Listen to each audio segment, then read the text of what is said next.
Mna noba sele ndingeyiyo le mbongi ukuxoxela uvuleke ingqondo uqiqe uzungandixothi.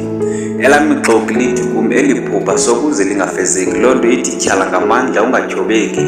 Ndizawuqaqamba sele niqumbe naqalekiza nithi niqaqanjelwe, ngoba kaloku elam ithongo nguqubangile ogqolota nqisha bhodla iintswembengxa zamagama.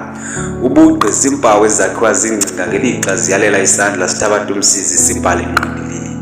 Mna ndilinxila lembali imibongo kwaye ndiyimboni.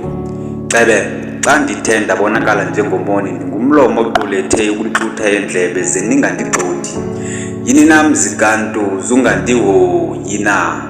Ndimuqengebo waqenqelwa ubuchule bokubumba amagama, kodwa mandingacikozi. Misindlebe ndikufunze ngemvelo, ndikuseza amanzi aphume ezantsi emthonjeni, kakade sele kukufuphi entanjeni.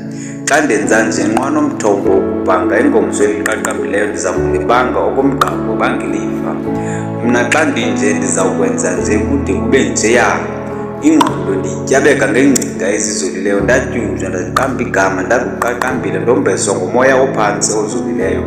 Imfazwe endizifaka kuyo yeyokuba nekamva eliqaqambileyo ndingenaxesha labagxeki, kuba ukugxeka yiloo nto abazifundisileyo.